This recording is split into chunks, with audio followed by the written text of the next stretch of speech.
Teachers of Reddit, what are some signs that a student is being abused or lives in a toxic environment? I developed a tic. For years, I would rip out all my eyebrows and eyelashes. Half the time I didn't realize that I was doing it, because I lived with my abuser and was so stressed out and terrified all the time. When I was 17, I finally moved in with a friend to get away from them, and people started telling me they knew all along that something was wrong, but no one ever said anything. No one ever took action, even when I tried to come forward on multiple occasions. I'm begging you guys, if you see something, say something. From my experience teaching middle schoolers for the last decade, they smell, particularly of cigarette smoke, weed, or just general, unbearable, bo. They either never miss a day, when it's clear they should because they're obviously sick, or they miss school at least 2 times a week, because their parents can't be bothered to get them there. They either avoid adults like the plague, will literally run away from any authority figure, or are very clingy to adults. And on the more extreme end are things like wetting themselves, sign of sexual abuse, and showing a severe lack of empathy. Secondary, if a student doesn't care about content and doesn't seem happy about getting a good grade, just relieved. I've seen students almost break down when earning a poor grade on an assessment knowing the pending verbal/psychological abuse coming. One student, living with his father and 6 hours from his mother, was swore at and told he wouldn't see his mother for Christmas because he had AC. The kid cried in my classroom after school and poured his heart out about not having seen his mom for 3 months. Berating a child and withholding seeing his other parent for a grade, high expectations are great. High expectations without support, however, in this case, emotional, put undue stress on students, resulting in a cycle of anxiety that can permeate their lives. In high school, kids who don't ever seem to want to go home at the end of the day, who seem less happy/act out before or after school holidays. Same for elementary, they come in early to help, they stay after dismissal to help you clean, and they don't move quickly if their car number is called. My partner's mom is a teaching assistant in a classroom. She said one of the most worrying things she hears is, "Can I tell you a secret?" A lot of the time it's very innocent, but it always sets off alarm bells first. We have told our children since a very young age, we don't have secrets, we have surprises. A birthday or holiday gift is something we don't tell the person for a short time, and it's something fun for us and them. A secret is something that someone would want you to never tell, and a good grown-up will never tell a kid to keep a secret from another grown-up. If grown-ups have a problem or something they need help with, they will tell a grown-up, not a child. So the first thing you are to do is tell mama and daddy as soon as you see us. If another child tells you a secret, you are to also tell us immediately, because the child might need a grown-up's help.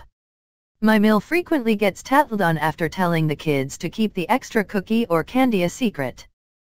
Writing prompts usually bring out some strange stuff. Also, behavior with peers. Not exactly a teacher, but a former daycare and after-school care worker here. I had a child for years who came in clothes that were old and too small, her shoes would be falling apart and she'd often ask us for tape to put them back together. I was always suspicious of this, but the other staff would just say, "Oh, they don't have money," so I tried to let it slide, even though I knew it wasn't really true and that clothes for a 12-year-old are not that expensive, especially when we had lots of discount shops around. She would also come in smelling badly or her hair being greasy. After subtly talking about it, and her telling me she just didn't like to shower, I found she wasn't allowed to shower often. As a child going through puberty, this was unacceptable to me.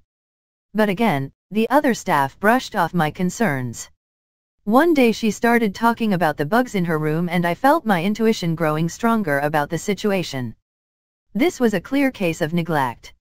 There were little things here and there that made me suspicious as well, like stories of her grandfather stealing money from her and other little signs of it.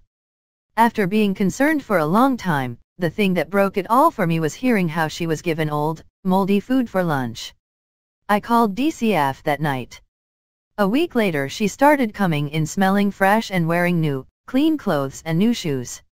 I can't say what else changed at home, but seeing her confidence rise when she was finally clean was worth it to me. Not a teacher, but I worked with kids in a restorative justice program, basically community service, and there would be kids who would have so many hours they would come in after school and weekends for months. We had some kids who would do something petty and stupid literally weeks before they were done, despite being fairly successful in the program. It was because coming in every day and having staff ask about their life, make sure they had lunch every day and give some structure to their life was something they craved and didn't have at home. They would self-sabotage in order to keep it. It was so sad. Imagine how bad your home life has to be to choose do court-ordered manual labor rather than be at home. Band teacher here. A lot of times when teaching kids in beginning band how to play their instruments early on, you have to touch various body parts, hands of course, arms, hips, and shoulders for getting them into proper posture alignment.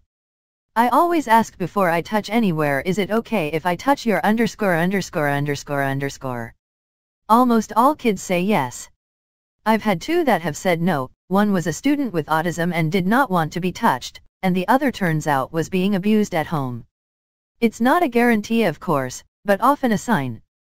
Apologizing a lot, flinching when someone's hand is raised, being yelled at, or loud noises. Avoiding confrontation or eye contact, but that could also be something else.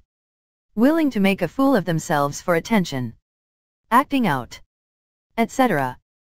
State of hygiene. Are they washed, hair brushed, clothes clean and different from day to day?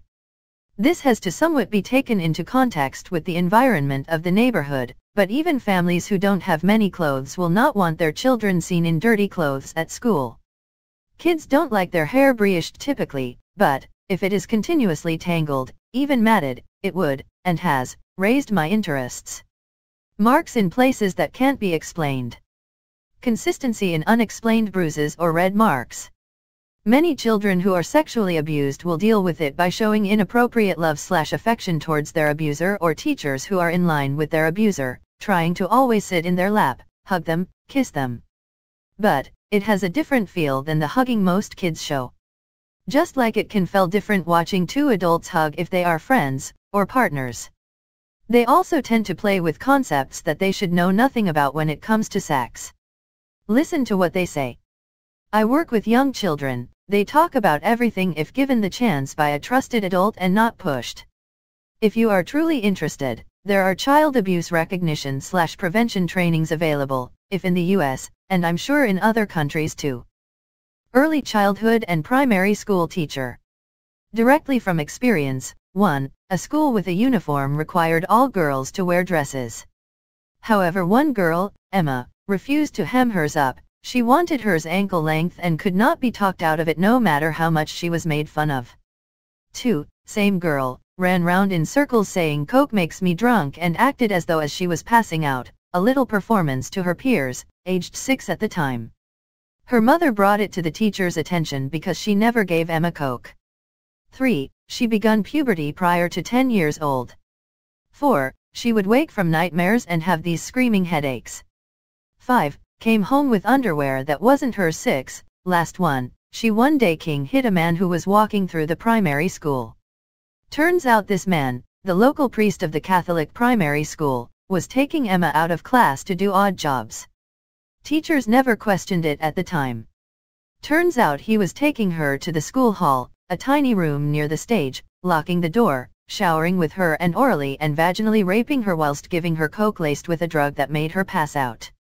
He sexually assaulted her from the ages 5 to 8 years old and did it to her sister too. She ended her own life years later. One sign of physical abuse, including severe beatings, is when students dress to cover every inch of their bodies. It's especially noticeable during times of warmer weather when most students are wearing far less. These abused students have scars so searing that they can't sit back in a chair normally due to the pain from sores. Other telltale signs include occasional facial bruises or wounds to lips where they've been punched. Unusual maturity. There's always a reason a kid is light years ahead of the other kids in that area. I had a terrible experience as a student who was abused at home. At one point I had a black eye every month or so. Once I had to do PE in shorts and I had a huge black spot on my inner thighs which spread from the genitalia almost to the knee. I always told people I fell from my bike. Broke crying out of nowhere regularly. My grades were awful and I had to repeat one entire year. I was a teenager and actually asked for help to the school counselor, which, after listening to me, said, "Since your younger sister is involved, we'd have to act and call the police. If you don't want, we can just pretend we didn't have this talk." I was scared, so nothing actually happened. She left me with a bunch of sort of propaganda pamphlets. She was into politics in my school town, asking me to give them to random people. Teachers kept on treating me like a rebellious teenager with behavioral problems, even though they made many talks about speaking up to the teacher if we had problems at home or we were being abused. This was Milan, Italy, 5 to 10 years ago. Now I can usually recognize anyone who had been beaten or abused at home when they were kids in a short conversation. Hoarding and saving food is a big indicator that they're not being fed enough at home, or that their parents are controlling their eating habits in an unhealthy way. Also, children who consistently use harsh language against other children and engage in bullying can be a sign that they're being mistreated, but this can also simply be a sign of some other unresolved emotional issue. 9 to 12 teacher. Only 3 times have I had to call the abuse hotline. Twice I noticed at lunch duty. In one case, a kid was bringing a lunch consistently that would consist of stuff like a single piece of bread and a container of pop, but not even a real container, like a can or a bottle. It was like a Tupperware container. Other case, a girl went from typical happy teenager to choosing to sit by herself in the corner and not talk to anyone. I asked one of her former friends she would sit with, a girl who was previously in my class whom I had a good relationship with, if something was up, what had happened, etc., and she got super upset and said all the girl would say is that her stepdad was back living with them. I took that one to guidance and they ultimately had me call along with them to voice our concern. Third one was a neglect issue. Kid would show up filthy, starving. I keep granola bars etc. in a cabinet in case a kid is hungry/didn't have a lunch, and this kid would clean me out. And not in a teenager shithead I just want snacks man way, but a super apologetic way. Thing is, I never heard back from CPS for any of them, with the exception being the girl with the stepdad back in her life, and even that I just had to give a statement to police. It's weird that they never fill you in. It's been a few years, but I had an incident/situation that stuck with me. My students were working on something, probably solving density equations, and one guy came up to ask for help. I was standing near my whiteboard but had left my favorite Expo marker on the cart that held my projector/laptop. So I reached around him to grab the marker and show him on the board how to figure out the problem. Hey, if one kid is struggling with a problem, there's usually several more that haven't asked. Anyway, when I reached, he flinched. Hard. Arms over his head. Eyes tight shut. As if he just knew I was going to hurt him. I kept him after class and we talked. Lots of tears, not just his. He showed me bruises on his back. I notified my principal that I'd need someone to cover my next class, and called DCS, what most states call CPS. He was placed in a foster home and his father was arrested. He missed a few days and came back. He wasn't instantly better, which would make for a better story, but by the end of the school year, I could see he was a little more confident, a little happier. This was around 10 years ago. I often wonder what happened to him. Thanks to online school, I can just look and see. One sign is constant full blast music or screaming in the background, kids or adults fighting or yelling. The background kids fight the student trying to learn on camera. Many kids who are verbally abused will do the same to peers they think less of, or to younger kids. If a kid is calling someone horrible things, often things that kids should not say like swear words or violent threats, for a minor offense like being annoying, they learned that from someone at home. You can tell the difference between learning it from an adult and just repeating something they heard on TV, because they will genuinely, really mean it and you can hear it in their voice. Quoting something they heard on TV doesn't usually have a context the way that genuine rage does. Honestly, a kid who is just enraged all the time is a huge red flag for me. Especially if they're under like 10. I had one kid that other teachers had written off as a bad kid. I thought he was a sweet but angry kid. I worked out a system with him where he had freedom to express himself in class, but if he was getting too loud or wound up, I would calmly touch his shoulder and move on. It was a subtle reminder to be in control of his own emotions. He had a rough home life, his parents were addicts and out of the picture, his older brother regularly used him as a punching bag, his older sister was pregnant, and barely 15, and living with his strict nan and so many other things. It was no wonder the kid was angry. I recognized that and spent the time listening to him. By the time I left the school, it was a 3-month placement, he'd moved up a banding to a higher level class. They realized that he was actually pretty smart, he'd just never been given a chance. That was 11 years ago, and I think of Jay often. Low self-esteem, being really down on themselves.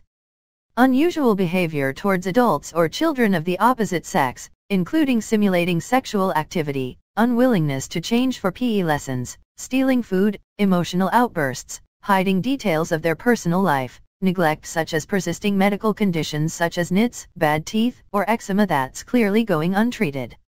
Clothing that's too small or unwashed. Some of this can be down to poverty, but it's one factor in a range that is always worth having in your mind. Honestly, there's so much I can't even think of all the things. It's about knowing your pupils and establishing what's normal for them and their personality and what's indicative of a larger issue. A sign of sexual abuse is a child constantly grabbing their bum or genitals. When I went through training for a job, I thought, little kids are notoriously awful ass wipers, so how would I spot the difference between a kid with an itchy shitty bum and one who is being abused? Just a couple months after training, I noticed a young girl who constantly grabbed at her bum, and it struck me as really odd. I also noticed she would hide when a parent came to pick her up. Not in the he come and find me way, but I really don't want to go home way, so I brought it to the attention of the director. A couple weeks later she was gone, and we were informed both parents had been arrested for making and distributing child pornography. 90% of victims know who their abuser is, so teach your kids how to protect themselves against sexual abuse. 1. Use proper names for body parts.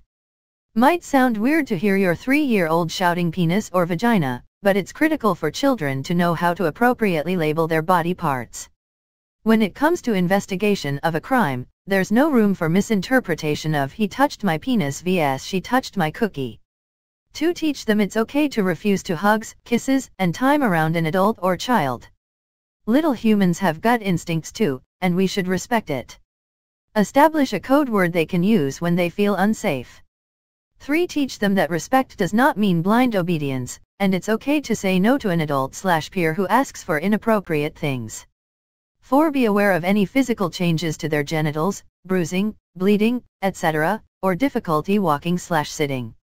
5. Behavioral/emotional changes can include inserting objects into genitals, or trying to touch peers/adults in a sexual manner, refusing to take off clothes or adding extra layers, increased aggression, withdrawal, change in eating habits, bedwetting, clinginess, thumb sucking, or any other sign of age regression. 6. And the most important thing you can do is listen. If a child comes to you with information about someone else or themselves, stay calm, listen with compassion, take the child seriously, and report to the proper authorities immediately. If necessary, ask only open-ended questions such as, what did ABC do, and not did ABC touch your XYZ. My perspective is high school, grades 7 to 12, difference in how they treat male and female teachers. I have had quite a few students who I can tell have had pretty toxic fathers because they project their issues onto me as a male teacher. Overly sensitive kids. No healthy environment produces a kid who's extremely emotionally unstable in high school. There will be a toxic or abusive environment somewhere in their life, bullying, home life or otherwise, off comments that slip out because the kid feels it's somewhat normal but it's way off what's normal. Like, don't worry sir, it's just that I got 8 hours of sleep last week. The content of their art that they doodle in the margins, how they deal with other kids, hyperaggression, or power plays are red flags. How they deal with knowing they've got an answer wrong. Those who are from toxic environments can be very fearful of retribution for any imperfection from them doing things just for the sake of being in control of that thing. I have a student who shaves their eyebrows off, and another who will purposely be a few minutes late to every one of my classes. I caught them on time once by accident and they walked right out to come back in a few moments later, so they were late. Not a teacher, but my girlfriend is. She had a little girl last year that would ask to go home with her because she didn't want to go to her own home. It was a bad situation where 7 kids were living in a 2-bedroom apartments. Theater teacher, 6 to 12 grade. I can get pretty close to almost all my students, but it's the ones who want to really talk or tell me stories that I feel need me to listen. And I've been teaching long enough to know that if kids want to talk to me, say during lunch or not after class, then they are reaching out but may not know what they are reaching about. 10 years ago I had a student, super funny/talented actress, whose dad was making her stay up all night to work at his shitty low-rent motel. I knew something was up because she was not only always tired, she was super mean. It was only after I went to drop off her homework, all of her teachers, I didn't give her any, that I was able to see her home life. She lived at a motel. I won't go into its reputation, but you can imagine. She still played Titania in the spring play. I had a high school student when I first began teaching. I knew her boyfriend was abusing her. He was also a student at the school. Her best friend came to me and asked if I could intervene. I told her friend I couldn't unless I witnessed something or if her friend told me directly. One day, the girl being abused finally told me, but only after I saw the boy punch her in the face. I always kept an eye on them when I knew they'd be together in the hall. The school was a brand new charter school and had fewer than 300 students. I called the police, and he was arrested. She then told me everything. 20+ years later I still receive cards from her, always thanking me for helping her and knowing what was happening. I also still hear from the girl who was the best friend, and every once in a while, the topic comes up again. That's not necessarily one of the good parts of teaching, but I've always thought that if I could help a student in some positive way, it was all worth it. However, I'm not teaching any longer. Not a teacher, but if a student doesn't want to go home for snow days, that should be a red flag. A close friend of mine hates snow days as her father drank, was abusive, and also made his kids do lots of manual labor around the house. Swedish teacher here, in Sweden. My mom was a principal for almost 30 years at a school for kids aged 6 to 12, so she'd seen some bad shit during her years. She didn't tell me everything because of non-disclosure agreements on her part, but she did tell me some things. One such thing was a young girl from Somalia. She and her parents went back to Somalia on vacation, and when they got back the girl told one of the staffers that she had been cut with scissors down there. Now, female genital mutilation is quite common in Somalia and Eastern Africa, and extremely illegal in Sweden. So, the laws forces you to call Child Protective Services if you even suspect something's afoot, so the staffer did, and the CPS and police show up and place the girl in protective custody, and the parents are arrested and held in custody. The girl goes to an hospital and is examined, and it turns out the whole thing was a lie. The parents are furious and remove their kid from that school and threatens legal action. As far as I know, nothing came of it. Edit, to clarify, the parents weren't put in jail. They were being held by the police until their daughter had gone through a medical examination. Dirty clothes, bad smell, sleeping in class often, food hoarding, seemingly random outbursts, triggered by small things, anger issues, etc.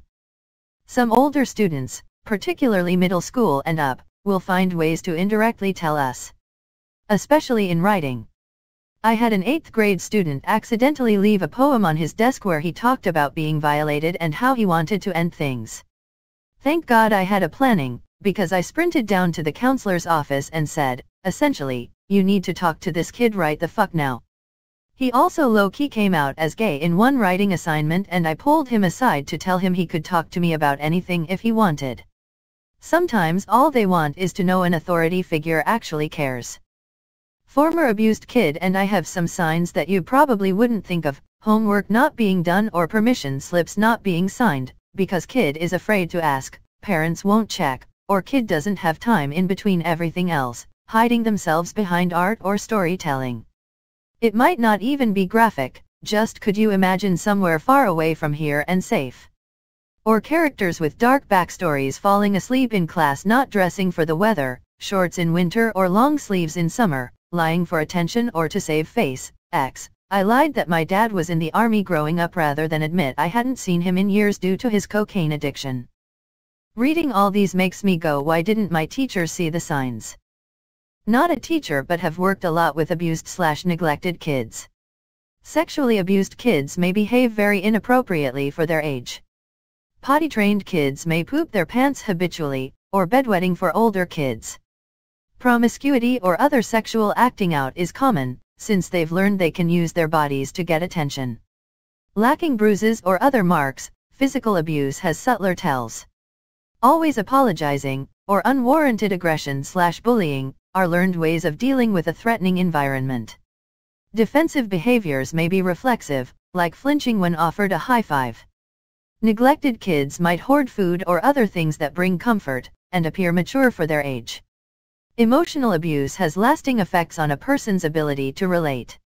As others have said, kids will emulate their role models, and their language and attitudes toward others are telling. Acting like an absolute turd may be the kid's strategy for staying safe, if their most formative relationships have led them to expect only abuse and abandonment. Sexual abuse, if a kid knows too much too young. Knowing proper names for genitals should be normalized. Describing sexual activities in vivid, accurate detail in first, second, third grade is a whole different issue. Connections I didn't make until I was older. I rather aggressively flirted and pursued a boy in first and second grade until I got him to kiss me at a skating rink. My abuse at home started sometime in first grade. In third grade, new school, new boy to aggressively flirt and pursue.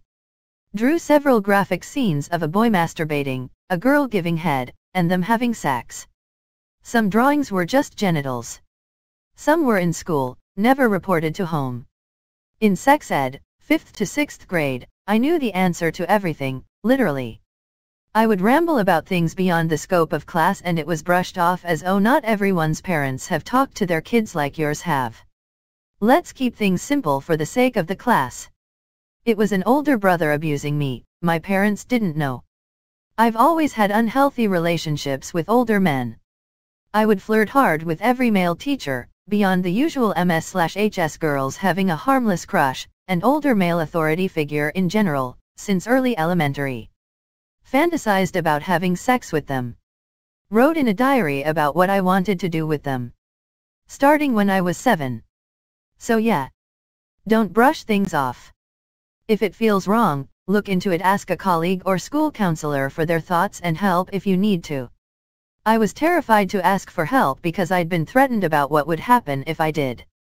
I didn't do the above things consciously as cries for help, but looking back, that's what they were. And not one person recognized or acted on the signs of something out of the ordinary.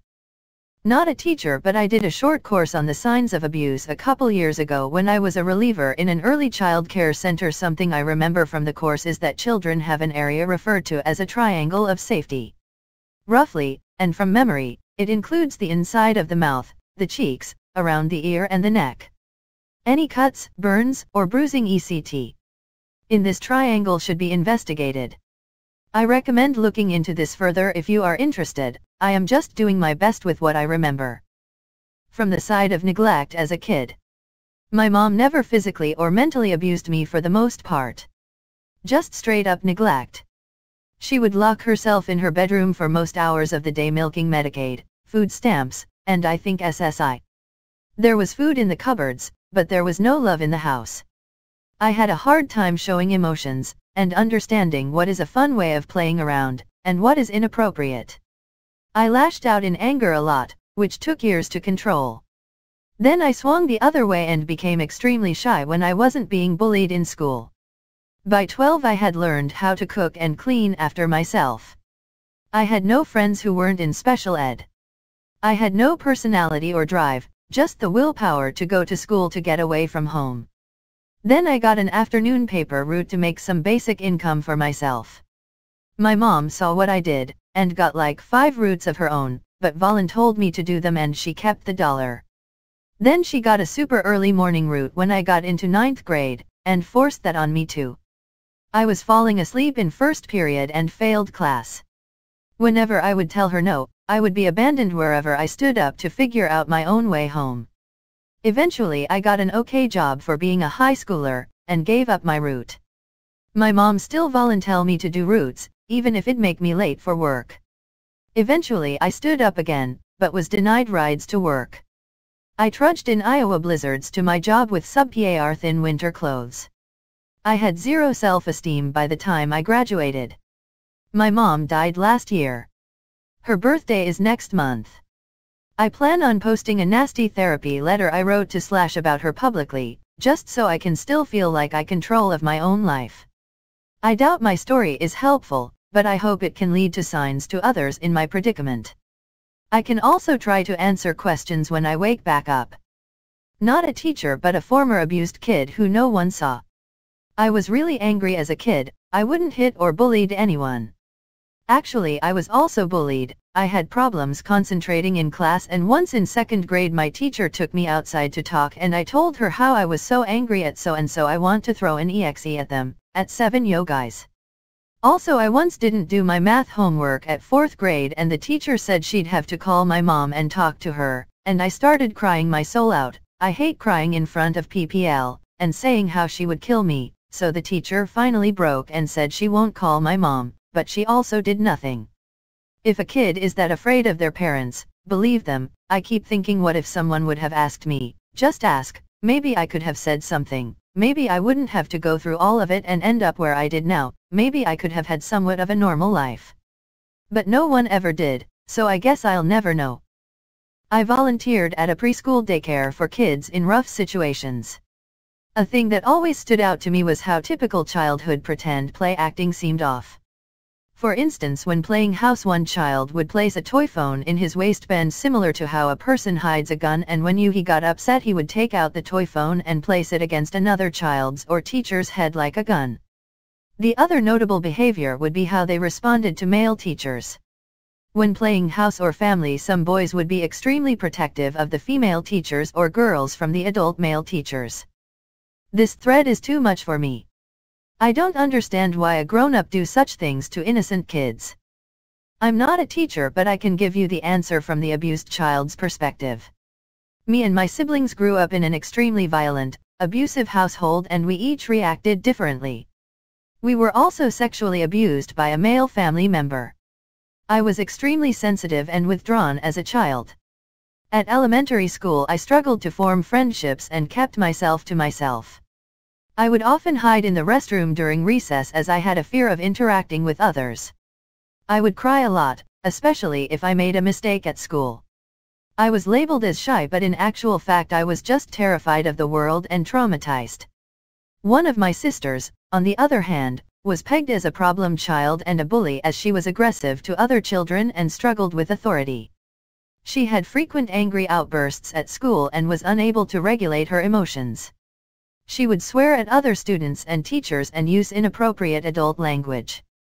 She would also expose herself and was overly sexualized, talking about things that no child should know about. She started self-harming at age 10, which is when a teacher noticed and the relevant authorities were informed. Up until that point, no one had intervened, even though with hindsight it was so clear something awful had been going on behind closed doors. One thing to note with physical abuse is that abusers are often calculated and will hit a child in an area where bruises are not easily detectable / can be kept covered. We were always hit in the torso or the back of the head. Poor hygiene can be a sign of neglect. Although it is also a sign of extreme poverty or someone who is homeless but afraid to let the schools know. Most of the time kids will straight up tell you what is going on at home. Every time I made a report as a mandated reporter, the child came to me and told me what was going on at home. I remember in high school writing a poem about my sexual abuser that had abused me from 5 to 10. It was a horrible 5 years. I remember crying while writing it. I remember feeling so confident about turning it in that maybe I'd have someone to talk to about it later. No one noticed what I meant when I was talking about the dark cold hands of hate and lust. Or when I said you disappeared as suddenly as you were found. It was about a cousin who was sexually assaulting me, and when my mom and family finally found out, he disappeared to move in with his real mom. He stopped talking to his dad and no one has ever said anything about since. But I just always wished someone would ask me so I could talk. Mine is a bit reversed. My dad felt he could not properly take care of me, so he temporarily handed me off to my uncle, until he could manage his mental health, money, etc.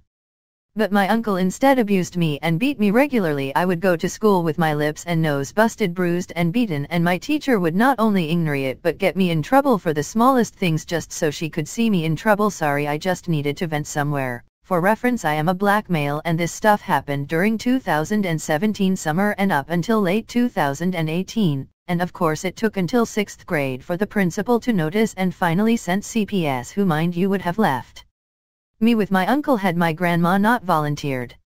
Man, it feels good to vent about these things. My grandma tried to get a therapist, but after one session they stopped contacting us, and boy did I need it. I often show little to no emotion and sometimes it scares me and other times I just blatantly don't trust people. The trust thing makes more sense looking back on it. But anyway, sorry this was a long post. I just needed someone to listen. Thank you for reading, it means a lot. Some of them don't want to get touched by other people. Handshakes okay, but when it comes to hugs from other students or putting your hands on their shoulders in class while explaining something, for example, they'll act very shy and they'll try to avoid such contact. I never saw a behavior like this from one of my own students, but a workmate once told me this from one of his students. I looked it up and it seems to be common for victims of rape or abuse. Kids wearing long sleeves and pants in 80+ degree weather to cover bruises. Excessively apologizing. Not being able to stand up to bullies. Not being able to differentiate mature subjects from appropriate subjects at a young age. My teachers sucked. I had a kid in my form class, Bobby, 1-4M, who never smiled. I mean, literally had never cracked a smile in front of me. I'd been his form teacher for at least a year by this point, and it occurred to me one day that I had no idea what his face looked like when he smiled. To be clear, he interacted frequently with others. He was in the popular crowd. Smart and quick-tongued. But almost everything he said was negative, or mocking someone, or arguing. It was like his whole personality was based around being cruel. I asked a few of his teachers, "Does Bobby ever smile/laugh/joke in your class?" All of them responded with a "now you mention it." No. I watched him for a week or so. No smiling. At one point I remember he mocked one of the other kids in the class. While his friends laughed, Bobby just stared at the kid. Kinda creepy tbh. His dad came to one parents' evening. In 4 years as his tutor I only met his dad once. I remember Bobby's dad and another dad were both waiting to see me.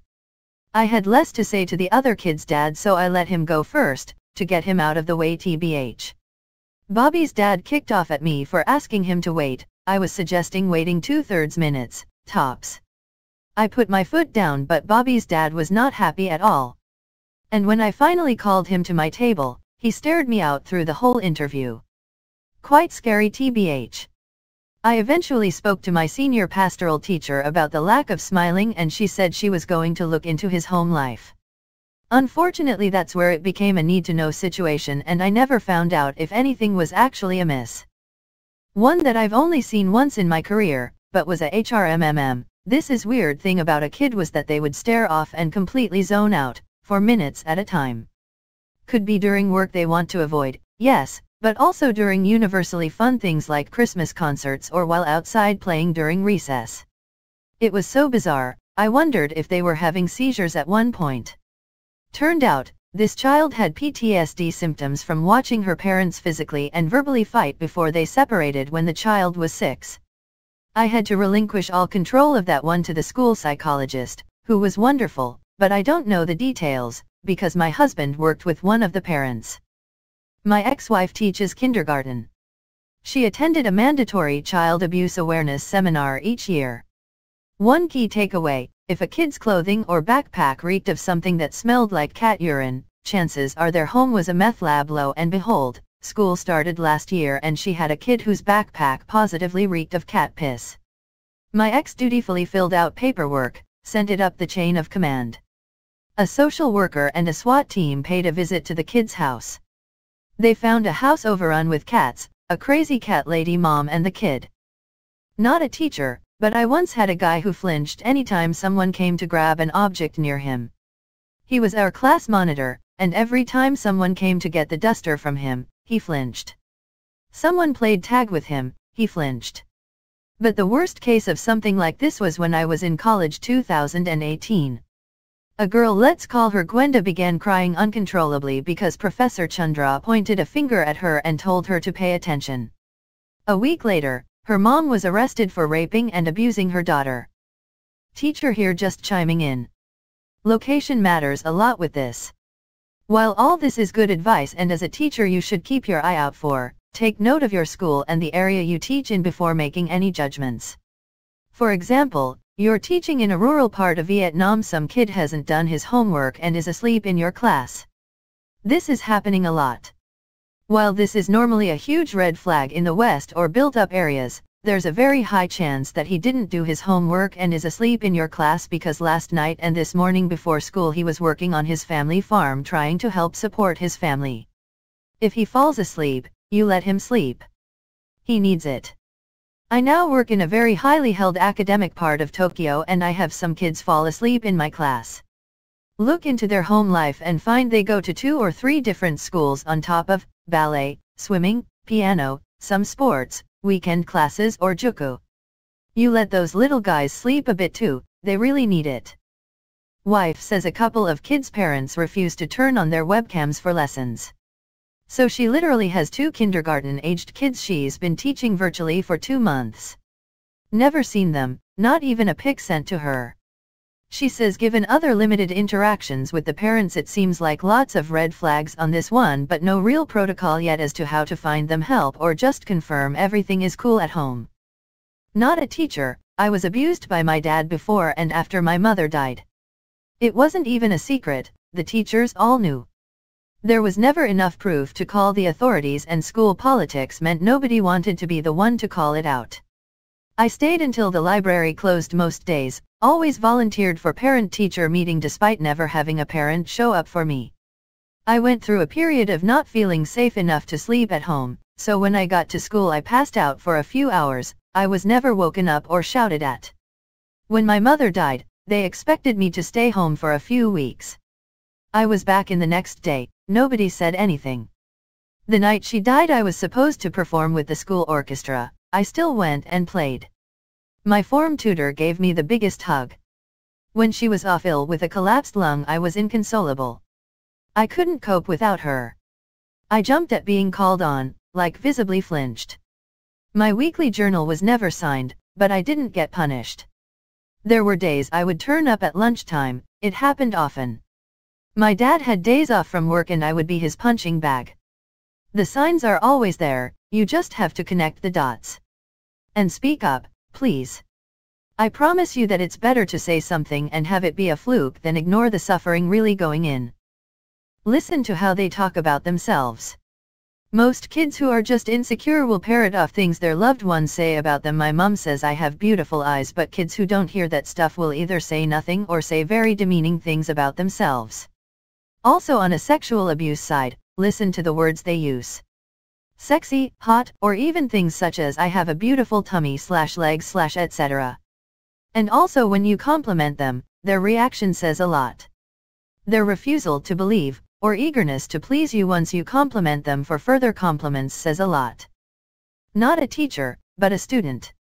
When I was in high school, my dad's wife convinced my dad I was awful and deserved a beating. She held me down while he beat me with a belt. I had bruises on my hands, legs, torso, and arms. When I went to school the next day, I went to the school nurse for some Tylenol because I was in pain. The nurse saw my bruised hands and asked if everything was okay. I told him everything. School nurses are mandatory reporters, so he had to call CPS.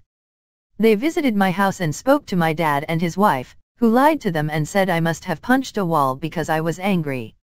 I was a 95 pounds, very introverted, very nonviolent girl. I wouldn't ever punch a wall to express anger. But CPS bought their lie and dismissed the case. I kept getting beaten until I moved out. Thanks Sid the nurse for doing your job. He tried to help and I appreciate that to this day.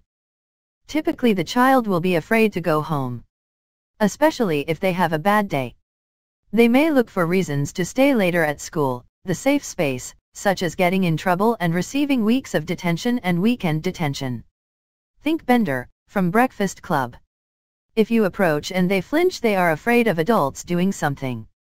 If you raise your hand to speak and they flinch, they are used to adults hitting them.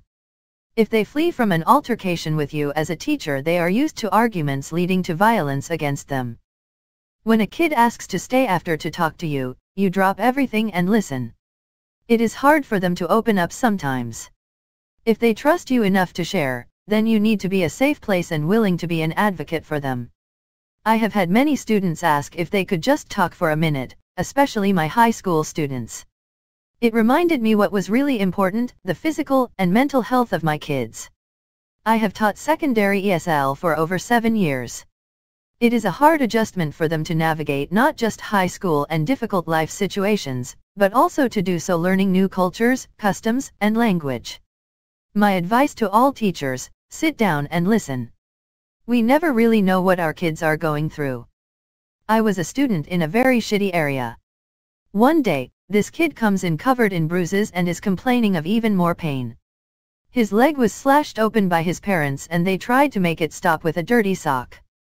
Poor dude had to leave everything he knew behind as he went to the West Coast and had to have his leg amputated. Bruises. Not just any bruises too. There are 2 types. Type 1 is bruises that kids get just from being a kid. They bonk their head, scrape their knee, fall on their face, forearms, etc. Type 2 are bruises where it would be hard to get a bruise, like torso, back, upper arm, thigh, etc. Those areas indicate that they were hit with a heavy object of some sort. Sometimes, and I mean rarely, children have grab marks on their upper arm, which is a sign they were grabbed forcibly. I work in childcare and this post makes me sad. I have to re-up my mandated reporter training soon and it's really hard to read some of the awful things people do to children.